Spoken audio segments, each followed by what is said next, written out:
একজন মুসলমানের ইজ্জত আরেকজন মুসলমানের কাছে আমানত। কি এই ভিডিও করার যোগে ফেসবুকে যদি ওকে ছেড়ে দেন, আমি ওকে কিছু জিজ্ঞেস করলাম, ও পারলো না, ওর ইজ্জতটা থাকে। এটা কি উচিত কারো ইজ্জত নিলামে তুলে দেওয়া? তাহলে কারো ইজ্জত নষ্ট করবেন না, কেমন? তোমার নাম কি? হ্যাঁ তুমি তুমি তুমি কি নাম? কোরআন পড়তে জানো? জাস্ট হ্যাঁ বা না বলো, অসুবিধা না, আমি পড়তে বলবো না।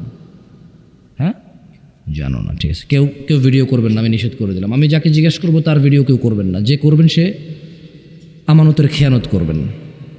আমি নিষেধ করছি, করিয়েন না। ও ভালো ছেলে, ওখানেও আসছে। আল্লাহ নবী সাল্লাল্লাহু আলাইহি ওয়াসাল্লাম বলছে, যে ব্যক্তি দিন শিখার জন্য পথ চলতে শুরু করলো, আল্লাহ তার জন্য জান্নাতের পথ সহজ করে দেবে। সো ও আসছে এখানে, ওর জান্নাতের পথ কে সহজ করবে? ও যদি কোরআন পড়তে না জানে, কার কালাম পড়তে জানে না, আপনার তো সমস্যা নেই এতে। এটা ও আর ওর রব জানে। সো ওকে অপমান করবেন না, ওকে লজ্জা দিবেন না। ও আমার ভাই, ও আমার ছোট ভাই, ওকে ভালোবেসে আসছে এখানে। ওর ভালোবাসার প্রতিদান আমি ওকে লজ্জা দিয়ে দিতে পারি না? পারি? এটা কি মুনাসিব হবে? ইনসাফ হবে ওর সাথে? তুমি হ্যাঁ পড়তে জানো? মাদ্রাসায় পড়েছো আগে না তুমি বাদ? আপনি আপনি আপনি মাদ্রাসায় পড়েছেন আগে?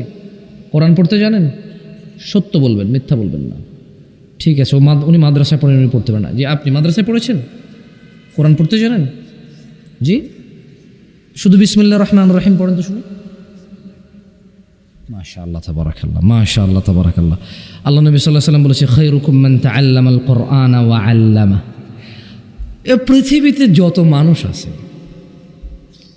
তোমাদের মধ্যে সবচাইতে বেটার, উত্তম, যে কোরআন শেখে আর যে শিখায়। মানে যে টিচার আর যে ছাত্র, দুইজনই উত্তম, কেউ কারো থেকে কম না। সুবহানাল্লাহ। যাকে আমি আর বেশি জিজ্ঞেস করে সময় নষ্ট করব না, তবে আমি এতটুকু বলতে পারি যে মাদ্রাসায় পড়েনি অথবা কোরআন, এদেশে 60% মানুষ কোরআন পড়তে জানে না, এবং বাকি 40% যারা জানে, এর মধ্যে মাদ্রাসার আছে অনেকে, আর যারা মক্তবে শিখেছে বা শিখতেছে, মিনিমাম 20 to 25% মানুষ ভুল পড়ে। কি পড়ে? ভুল পড়ে। এটা কার কার বাসায় আছে? হাত তোলেন তো। নামান। আমানতের খেয়ানত করিয়েন না, কেউ ভিডিও করিয়েন না। কোরআনুল কারীম কে কে পড়তে জানেন তারা হাত তোলেন। যারা পড়তে জানেন, মিথ্যা কথা বলিয়েন না, শুধু পড়তে জানেন তারা।